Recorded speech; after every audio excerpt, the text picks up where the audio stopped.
بسم اللہ الرحمن الرحیم۔ السلام علیکم۔ سیرت النبی اگر آپ کو پسند آ رہی ہے تو اپنے ثواب کی نیت سے لائک کریں اور چینل کو سبسکرائب کریں۔ بنی نذیر کے یہودیوں کو مدینہ منورہ میں ان کے علاقے سے نکال دیا گیا تھا۔ اسی وجہ سے ان کے بڑے بڑے سردار مکہ معظمہ گئے، قریش کو ساری تفصیل بتائی اور قریش کو دعوت دی کہ وہ مسلمانوں سے جنگ کے لیے میدان میں آئے۔ انہوں نے قریش کو خوب بھڑکایا اور کہا جنگ کی صورت میں ہم تمہارے ساتھ ہوں گے، یہاں تک کہ محمد صلی اللہ علیہ وآلہ وسلم اور ان کے ساتھیوں کو نیست و نابود کر دیں گے۔ مسلمانوں سے دشمنی میں ہم تمہارے ساتھ ہیں۔ یہ سن کر مشرکین کے سردار ابو سفیان نے کہا ہمارے نزدیک سب سے زیادہ محبوب اور پسندیدہ شخص وہ ہے جو محمد صلی اللہ علیہ وآلہ وسلم کی دشمنی میں ہمارا مددگار ہو، لیکن ہم اس وقت تک تم پر بھروسہ نہیں کریں گے جب تک کہ تم ہمارے معبودوں کو سجدہ نہ کر لو، تاکہ ہمارے دل مطمئن نہ ہو جائیں۔ یہ سنتے ہی یہودیوں نے بتوں کو سجدہ کر ڈالا۔ اب قریش نے کہا اے یہودیو، تم اہل کتاب ہو اور تمہاری کتاب سب سے پہلی کتاب ہے، اس لیے تمہارا علم بھی سب سے زیادہ ہے، لہٰذا تم بتاؤ ہمارا دین بہتر ہے یا محمد صلی اللہ علیہ وآلہ وسلم کا؟ یہودیوں نے جواب میں کہا تمہارا دین محمد کے دین سے بہتر ہے اور حق و صداقت میں تم لوگ ان سے کہیں زیادہ بڑے ہوئے ہو۔ یہودیوں کا جواب سن کر قریش خوش ہو گئے۔ نبی اکرم صلی اللہ علیہ وآلہ وسلم سے جو انہوں نے جنگ کا مشورہ دیا تھا وہ بھی انہوں نے قبول کر لیا۔ چنانچہ اسی وقت قریش کے 50 نوجوان نکلے۔ انہوں نے خانہ کعبہ کا پردہ پکڑ کر اس کو اپنے سینے سے لگا کر یہ حلف لیا کہ وقت پر ایک دوسرے کو دغا نہیں دیں گے جب تک ان میں سے ایک شخص بھی باقی ہے محمد صلی اللہ علیہ وآلہ وسلم کے خلاف متحد رہیں گے۔ اب قریش نے جنگ کی تیاری شروع کر دی۔ یہودیوں نے بھی اور قبائل کو ساتھ ملانے کی کوشش جاری رکھی۔ اس طرح ایک بڑا لشکر مسلمانوں کے خلاف تیار ہو گیا۔ حضرت صلی اللہ علیہ وآلہ وسلم کو کفار کی تیاریوں کی اطلاعات موصول ہوئیں تو صحابہ کرام رضی اللہ عنہم کو مشورے کے لیے طلب کر لیا۔ آپ صلی اللہ علیہ وآلہ وسلم نے انہیں دشمن کی جنگی تیاریوں کے بارے میں بتایا، پھر ان سے مشورہ طلب فرمایا کہ ہم مدینہ منورہ میں رہ کر دشمن کا مقابلہ کریں یا باہر نکل کر کریں۔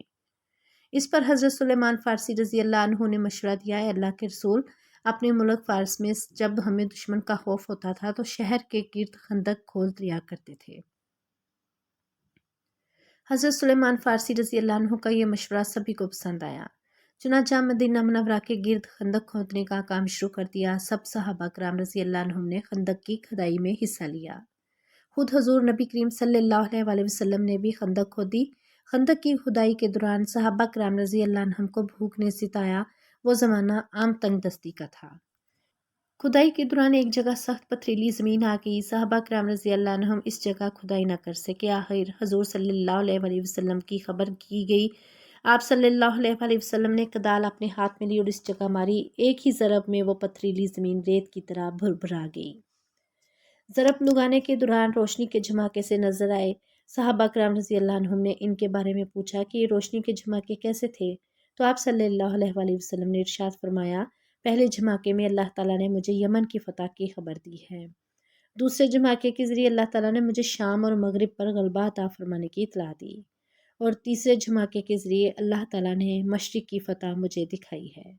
غرض جب اللہ کے رسول صلی اللہ علیہ وآلہ وسلم اور صحابہ کرام رضی اللہ عنہم خندق کی کھدائی سے فارغ ہوئے تو اس وقت قریش اور اس کے حامیوں کا لشکر مدینہ منورہ کے باہر پہنچ گیا۔ اس جنگ میں کافروں کی 10,000 تعداد کے مقابلے میں مسلمان صرف 3,000 تھے۔ مشرکوں کا لشکر مدینہ منورہ کے گرد خندق دیکھ کر حیرت زدہ رہ گیا۔ وہ پکار اٹھے خدا کی قسم، یہ تو بڑی زبردست جنگی چال ہے۔ عرب تو اس جگہ تدبیر سے واقف نہیں تھے۔ مشرکوں کے دستے بار بار خندق تک آتے رہے اور واپس جاتے رہے۔ مسلمان بھی اچانک خندق تک آتے اور کافروں کی طرف تیر برساتے، پھر واپس لوٹ جاتے۔ کافروں میں سے نوفل بن عبداللہ نے اپنے گھوڑے پر سوار ہو کر خندق کو عبور کرنے کی کوشش کی، لیکن اس کا گھوڑا خندق کے آر پار نہ پہنچ سکا اور سوار سمیت خندق میں گر گیا۔ نوفل کی گردن کی ہڈی ٹوٹ گئی۔ ایک روایت میں یہ بھی ہے کہ حضرت علی رضی اللہ عنہ نے خندق میں اتر کر اسے قتل کر دیا تھا۔ کافروں اور مسلمانوں کے درمیان بس اس قسم کی چھیڑ چھاڑ ہوتی رہی۔ کافر دراصل خندق کی وجہ سے مسلمانوں پر حملہ آور ہونے کے قابل نہیں رہے تھے۔ لڑائی سے پہلے عورتوں اور بچوں کو ایک چھوٹے سے قلعہ نما پہنچا دیا گیا تھا۔ یہ جگہ حضرت حسان بن ثابت رضی اللہ عنہ کی تھی، خود حضرت حسان رضی اللہ عنہ کو بھی وہیں تھے۔ ان عورتوں میں حضرت صلی اللہ علیہ وسلم کی پھوپھی حضرت صفیہ رضی اللہ عنہ بھی بطور محافظ تھی۔ ایک یہودی جاسوسی کے لیے اس طرف نکل آیا۔ حضرت صفیہ رضی اللہ عنہ کی نظر اس یہودی پر پڑی تو انہوں نے حضرت حسان رضی اللہ عنہ سے کہا، اے حسان، یہ شخص دشمن کو اس قلعے میں عورتوں اور بچوں کی موجودگی کی خبر کر دے گا اور دشمن اس طرف سے حملہ آور ہو سکتے ہیں، لہٰذا تم نیچے اتر کر اسے قتل کر دو۔ اس پر حضرت حسان رضی اللہ عنہ نے کہا، تمہیں معلوم ہے میں اس کام کا آدمی نہیں ہوں۔ حضرت حسان رضی اللہ عنہ دراصل شاعر تھے اور جنگ کے طریقوں سے واقف نہیں تھے، پھر ان کی عمر بھی بہت زیادہ تھی، بوڑھے اور کمزور تھے، اس لیے انہوں نے ایسی بات کہی تھی۔ حضرت صفیہ رضی اللہ عنہ نے جب دیکھا کہ حسان رضی اللہ عنہ یہ کام نہیں کریں گے تو انہوں نے ایک موٹا سا ڈنڈا اٹھا لیا اور نیچے اتر آئیں، خاموشی سے اس کے پیچھے گئیں اور اچانک اس پر حملہ آور ہوئیں۔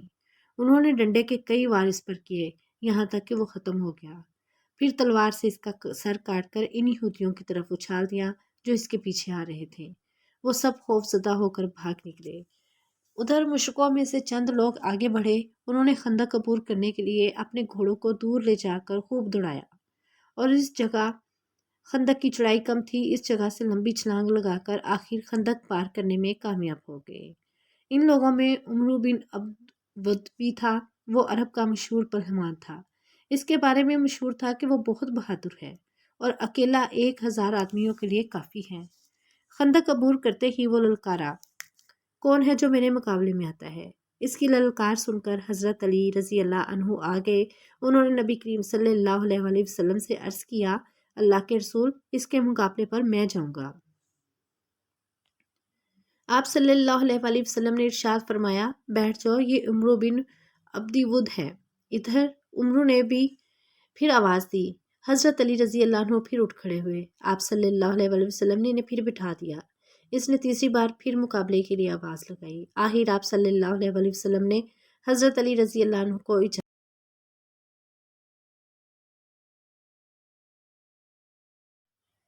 جلدی نہ کر، تیری للکار کو قبول کرنے والا تیرے سامنے آ گیا ہے جو تجھ سے کسی طرح عاجز اور کمزور نہیں ہے۔